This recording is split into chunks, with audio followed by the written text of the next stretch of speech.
Fala galera, beleza? Aqui é o Dani e hoje a gente vai conversar um pouco sobre gravitação universal. Se você não segue a gente nas nossas redes sociais, siga aí e para toda vez que a gente postar uma nota, chegar a notificação para vocês, tá bom? Vamos começar a falar de gravitação universal, mas primeiro a gente precisa entender como que a astronomia começou, como que a ideia de como os planetas estavam dispostos no céu foi aprimorando através dos anos, certo? Lá no século II depois de Cristo, mais ou menos, e antes disso e depois disso também, as pessoas colocavam a Terra como um centro, certo, do sistema solar. E eles achavam que todos os astros eles giravam em torno da Terra, certo? Então, isso aí era chamado de sistema geocêntrico, certo? O mais famoso, que a gente mais estuda assim, que a gente mais conhece, é o de Ptolomeu, certo? Ele é de Alexandria, mais ou menos no século II depois de Cristo, certo?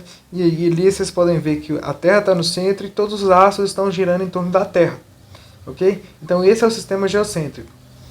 Mas depois, mais ou menos no século XV, XVI, apareceu o Nicolau Copérnico. O Nicolau Copérnico ele foi um dos principais pessoas a defender o sistema heliocêntrico, certo? É importante dizer que isso foi uma coisa muito importante, essa ideia do Copérnico e ele defender essa ideia do heliocentrismo. Outras pessoas já tinham defendido esse sistema, porém naquela época, você falar que a Terra não estava no centro do sistema solar é uma coisa muito difícil das pessoas acreditarem e aceitarem, principalmente por questões religiosas também, certo? Então, a partir do Nicolau Copérnico, essa ideia do heliocentrismo cresceu bastante e foi se tornando cada vez mais uma realidade, certo? Essa ideia de que a Terra não está no centro do sistema solar e quem está no centro é o Sol, certo? E todos os astros estão girando em torno do Sol, ok? Então isso é chamado de heliocentrismo, mais ou menos no século XV, XVI, por aí. Percebam que passaram muitos séculos para passar de geocêntrico para heliocêntrico de uma forma mais concreta, certo? Então vamos lá. Já falando que o sistema é heliocêntrico, a gente chega nas leis de Kepler, certo? Essas leis de Kepler elas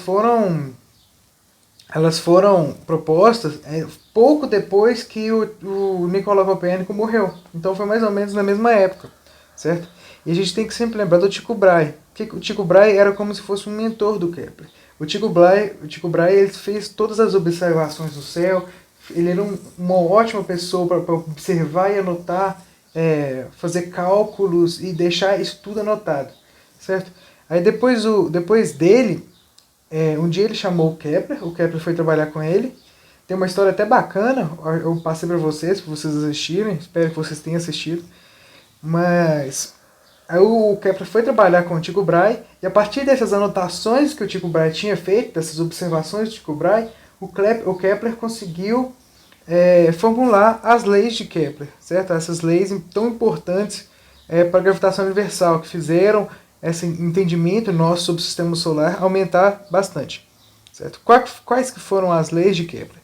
A primeira lei de Kepler é o seguinte, ela fala que qualquer planeta gira em torno do Sol, qualquer planeta que gira em torno do Sol, descrevendo uma órbita elíptica da qual o Sol ocupa um dos focos, certo? É essa primeira imagem que está aparecendo para vocês, certo? Sempre que todo planeta que gira em torno do Sol, ele tem uma trajetória elíptica.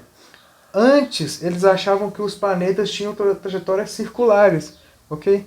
E a partir dessas anotações do Tycho Brahe, que eles viram e falaram, não é circular, os planetas não estão fazendo uma trajetória circular. Principalmente porque eles conseguiram compreender que o planeta ele tem uma velocidade mais rápida, ele tem uma velocidade maior quando ele está mais perto do Sol e tem uma velocidade mais lenta quando ele está mais longe do Sol, certo? Percebam que numa elipse, em um lado dessa elipse, o planeta vai passar um pouco mais perto do Sol. E do outro lado, que ele estiver do outro lado da elipse, ele vai estar passando mais longe do Sol, certo? Aí o que acontece, gente? Então, a partir dessas anotações, do que eles estavam pensando, eles viram que a trajetória é elíptica, certo? Isso é a partir das leis de Kepler, ok? Antes disso, circular. Depois de Kepler, elíptica. A segunda lei, ela fala que o Sol varre áreas iguais em tempos iguais. Por causa dessa variação dessa velocidade que tem, essas áreas que o planeta vai varrendo, através quando ele está girando em torno do Sol, são iguais, certo? Vocês podem perceber nessa segunda imagem aí que parece que essas áreas não são iguais, certo? Mas elas são sim iguais, ok? Então ela vai varrendo, você conta um tempo, 5 segundos, não importa aonde ela esteja nessa elipse, certo? Nesse intervalo de 5 segundos, em qualquer ponto dessa elipse, ela vai estar varrendo uma certa área. Em qualquer parte dessa elipse, essa área vai ser a mesma, ok?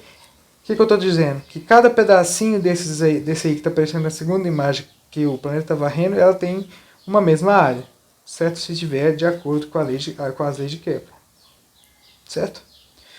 Então essa é a segunda lei. A terceira e última lei de Kepler é o seguinte: os quadrados dos períodos de revolução dos planetas são proporcionais aos cubos dos raios de suas órbitas. O que é isso? Qual que é o período de revolução?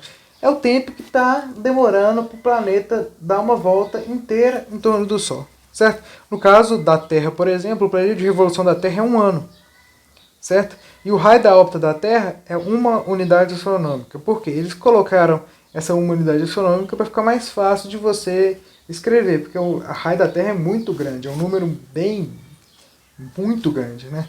Você sabe que a Terra é muito grande. Então, para não colocar esse número muito grande, a gente coloca 1 unidade astronômica, que equivale ao raio da Terra, o raio da órbita da Terra.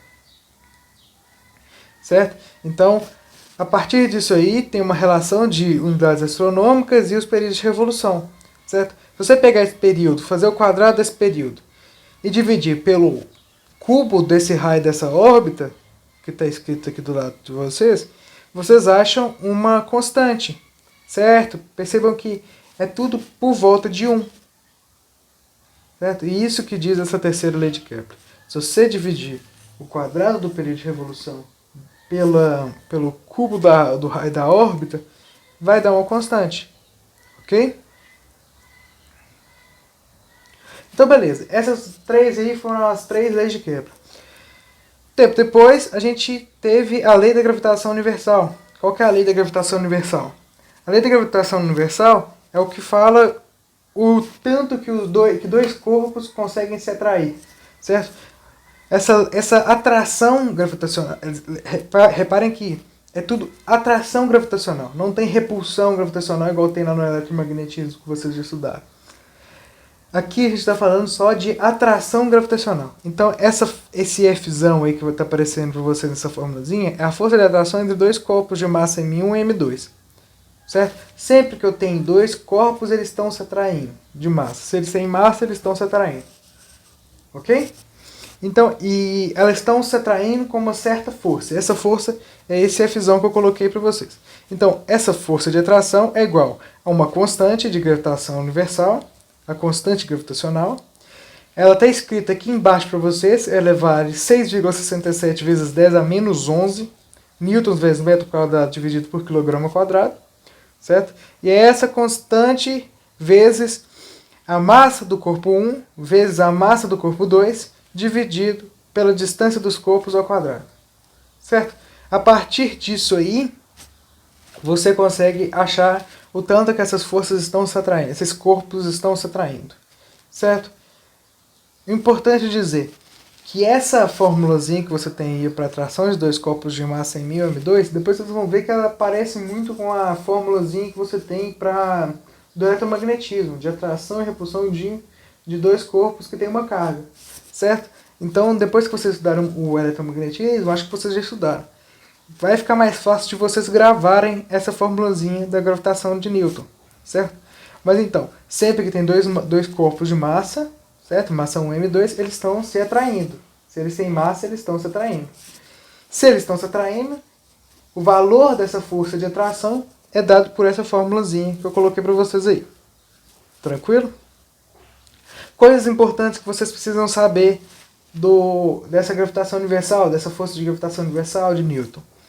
Se você pegar a força vezes força igual a massa vezes a aceleração, que segundo a lei de Newton que a gente estudou há muito tempo atrás, e colocar essa força como a força de atração entre dois corpos, você consegue achar o valor da força da aceleração da gravidade, certo? O Gzinho, que ela é exatamente o G vezes a massa da Terra dividido pela distância, pelo raio da Terra, no caso. Vocês lembram que lá aqui atrás, na força gravitacional, a gente tinha o d ao quadrado, que é a distância entre os corpos. Mas se você está, por exemplo, aqui na Terra, e você está no chão aqui da Terra, a distância de um corpo até o outro, a distância minha até a Terra, a gente vai pegar a distância minha até o centro da Terra. A distância que eu estou até o centro da Terra é o raio da Terra, ok? Então por isso que está o Rzinho aí, ok? Então a gravidade, a aceleração da gravidade em qualquer ponto da Terra é dada por G vezes a massa da Terra dividido pela distância que eu estou até o centro da Terra, ok? Percebam que se eu estiver no alto de uma montanha e se eu estiver na praia, a distância do centro da Terra vai mudar um pouquinho, certo? Então, querendo ou não, a aceleração da gravidade também vai mudar um pouquinho de um lugar para o outro, certo? Vai depender sempre da altitude que está, certo? Da distância ao centro da Terra que o objeto está, que o corpo está, ok? Lembrando que, pela terceira lei de Newton, se um corpo está atraindo, o outro também está sendo atraído, certo?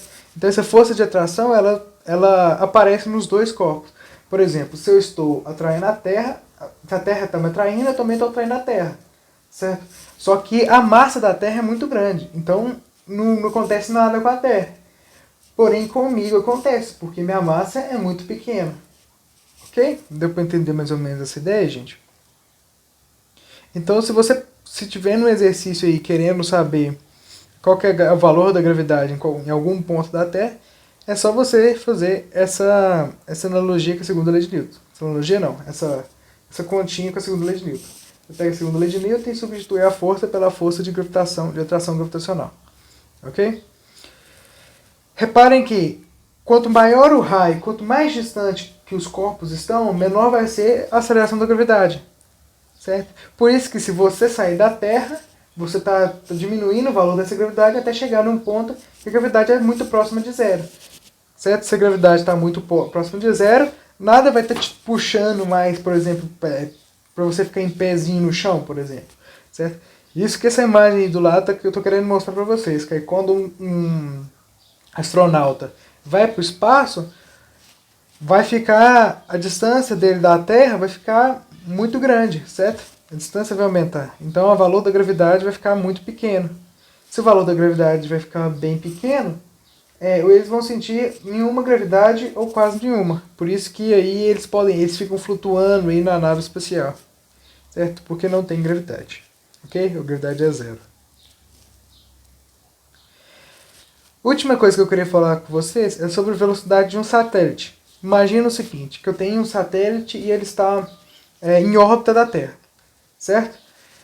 Vale lembrar uma coisinha que eu esqueci de falar de vocês, mas eu vou falar agora. Essa elipse que os planetas giram em torno do Sol, ela é uma elipse não muito excêntrica, ela é bem parecida com um círculo. Ela não é uma elipse muito esticada, certo?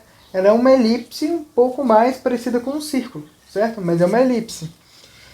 Só que se você pegar um satélite, essa elipse vai ser muito, muito, muito próxima de um círculo, por exemplo, de um satélite com a Terra. Certo? Porque a força de gravitacional não é tão forte assim.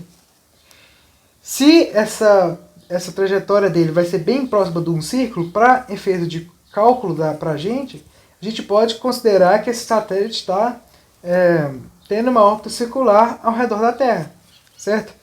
Se ele está tendo uma órbita circular ao redor da Terra, a gente pode pegar essa força gravitacional e falar que isso aí é igual a uma força centrípeta, certo? Que ele está fazendo um movimento circular uniforme ao redor da Terra, esse satélite. Beleza? Então você fala que a força gravitacional é igual à força centrípeta, certo? Para estar conseguindo fazer um movimento circular, ok? Para isso, eu preciso de uma certa velocidade. Então essa velocidade é dada pela raiz de g vezes m dividido por r, certo? Eu estou só resolvendo essa continha que eu coloquei aqui por cima para vocês. Beleza? Então a gente viu hoje nessa aula as leis de Kepler, a lei da gravitação de Newton, e a gente viu como que a gente calcula a gravidade e a velocidade que um satélite precisa para ele ficar em órbita. Beleza? Espero que tenha ficado tudo tranquilo nessa aula. Qualquer dúvida é só me chamar no WhatsApp, que aí eu respondo para vocês. E bom descanso!